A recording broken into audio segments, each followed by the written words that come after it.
Assalamualaikum warahmatullahi wabarakatuh. And our material today is alternative in assessment. What is it? Assessment, alternative in assessment. The course focuses on alternative in assessment of learning, closely to related assessment for learning. So, firstly, we have to differentiate between assessment of learning and assessment for learning. Assessment of learning here is dedicated to assessment during the learning. Assessment during the learning, but assessment for learning is assessment process for learning during. Okay, just let's get to the practice first to get a better understanding between both. But in here there are some of discussion in relation with alternative assessment, and it is to assess the assessment itself. Okay, assess the assessment itself. It's just like a searching. It's just like a find out or research study about the assessment, and it is done by the teacher during the assessment. So it is outside of the teacher's job. Okay, outside the teacher's job traditionally, but today it is inside the teacher's job. Let's see, what are they? Teacher's observation, peer assessment, self-assessment, portfolio assessment. The concept. This is the concept. And before we deal with all those kind of observation and friends, yeah, we need to differentiate between traditional and alternative teachers assessment. In today's assessment, teachers teach, and during the teaching at the same time teachers observe what happened in learners. So teachers indicate what happened to these learners, what is the learners do, everything inside the learner, in everything inside the assessment itself. If I give a test like this, so what happened to the learners? If I give the activity like this, what is the learner's activity? What is the learner's response?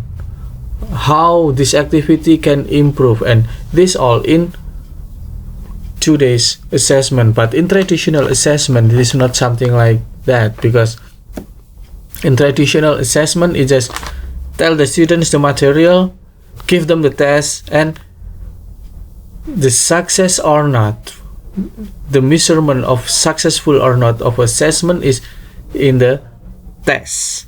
This is traditional, but in today it is not like that. The process is also observed to indicate the successful. Ngerokok dulu ya, kena lintingan temanggung. Okay, before we begin, think about this.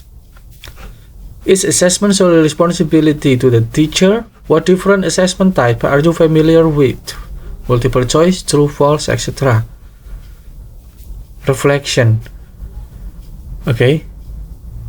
In traditional assessment, teachers tell students, and after the learning, the students are asked to do the multiple choice or true or false. It is traditionally, but for today, it's also done, but during the process, teacher observe it.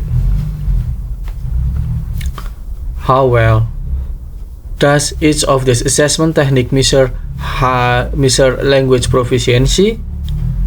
Okay, this is for today's assessment.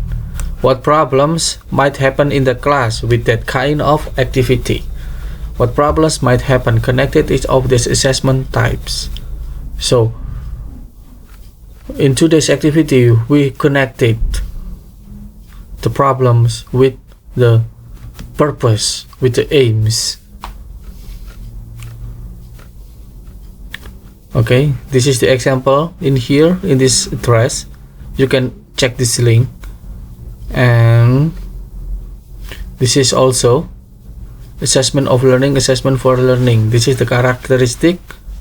The question tasks are open-ended. The focus is on the language. It is okay. The focus is on the language is assessment of learning here. The question tasks are open-ended. The focus is assessing isolated skills.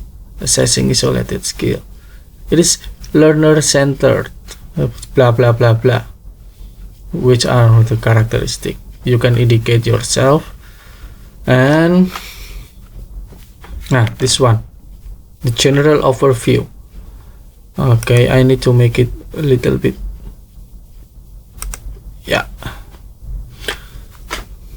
Aspect assessment for learning. The important aspect of student learning become evident to teachers, which enable them to develop lesson plans. Teachers develop lesson plan. This is for learning. Authentic assessment is learner-centered for learning. The aim is holistically determine learner's ability. The focus is on real-life tasks. Assessment for learning varies from the above described test by actually allowing learners to present what they are able to do. It is generally done to continue over a longer phase.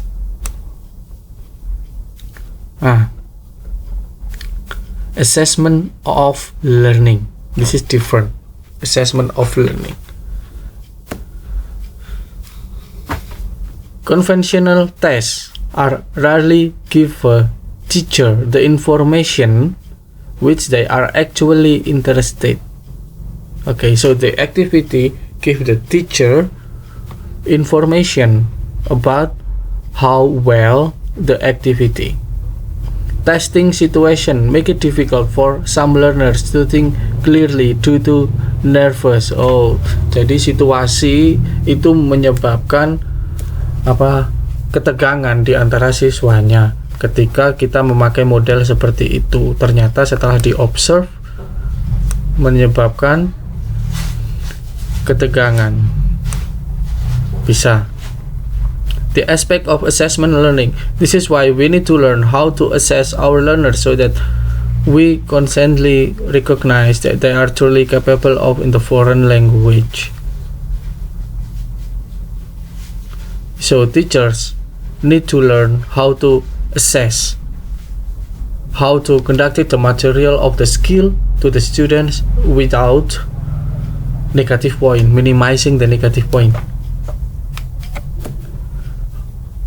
So study to teach, observe, get the data, revise the data, okay, and then make an analysis so we can decide what we can do the next to get a better assessment.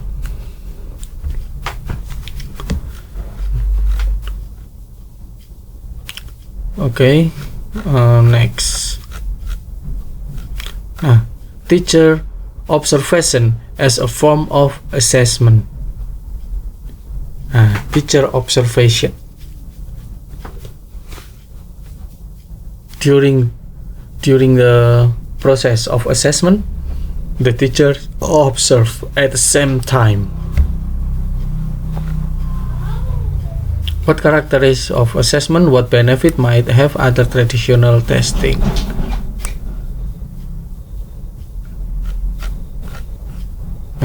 This one. Okay, this activity. Okay. The main characteristic and benefits of teacher observation. Teacher's observation can systematically document. So what happened in the class is being observed by the teacher and it is documented by the teacher. Dicatat. Specific criteria must be developed for assessment. So it is outside teacher's job to educate, but it is a teacher as a researcher in here to evaluate the teaching. Teacher observation should be one part of multiple assessment form. Teacher observation does not create stress situation as a testing does. Blah blah blah blah. Main characteristic of teacher observation here, and this is the design of observation sheet. You can see like this. This one, task observation class, for example, semester 5, date, blah blah blah, activity to be assessed, speaking skill, for example, describing picture, describing place, for example. Dan activity-nya apa? Activity-nya misalnya describing picture spontaneously in speaking form misalnya. Every individual of students here, name, comments, komennya apa saja, and action to be taken. Ya, bisa saja si A ini di sini, si A itu apa? Dikasih komentar, oh vocabulary-nya masih apa? Di sini komentarnya yang lain, dia perlu improve di bagian ini. Oh, dia masih merasa kurang relax. Terus, oh, generating idea-nya kurang sistematik. Tuh. Terus si B, mungkin dia punya apa? Punya sisi penilaian yang berbeda, performance-nya berbeda dengan si A. Oh, dia sudah fluent, si B ini sudah fluent, idenya sudah smoothly talk in the assessment, bla bla bla, dan lain-lain. Dan di sini action to be taken to improve the students capability, improve student skill. Next, optional activity. Okay, this is optional. This one, optional activity. Language use, excellent, good, fair, poor. The categories is lies in here, and the language use in here. Mechanic, spelling, structure, agreement, pronunciation. Bagaimana? Very clear. If your students perform like this, from here, in here, in excellent, so it is excellent. If in good, then it is in good. But sometimes the combination are happen. For example, students A, very good range of vocabulary and structures. Relevant in place is good, excellent. Good mechanic, only a few minor errors. Yeah. Combination, pronunciation errors, but still comprehensible overall. Misalnya yang terjadi di students A itu seperti ini. Presentation style-nya easy to follow. Structure of presentation-nya okay, atau kurang okay, lebih kurang lagi, dan ini tidak okay. Ideas, delivery of presentation, ya gitu. That is for each students.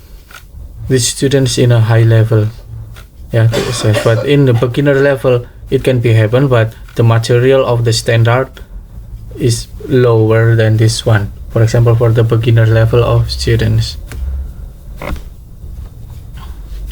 topiknya atau activity-nya bisa diringankan.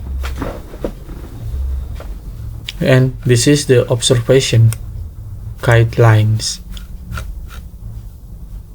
After you conducted this observation guidelines here, then of course you get a conclusion and you know what to do. You can grade your student score. So the student score here is based on this one, not in the test. This is the alternative assessment. Jadi mungkin saja tidak ada UAS, tidak ada UTS, itu mungkin because scoringnya berdasarkan daily activity, ya, daily activity seperti ini, and improvement. Okay, this is the alternative assessment, and I hope you understand about this. If you do not understand, you can check the book, or you can repeat again my presentation as much as you like. Okay, Assalamualaikum warahmatullahi wabarakatuh.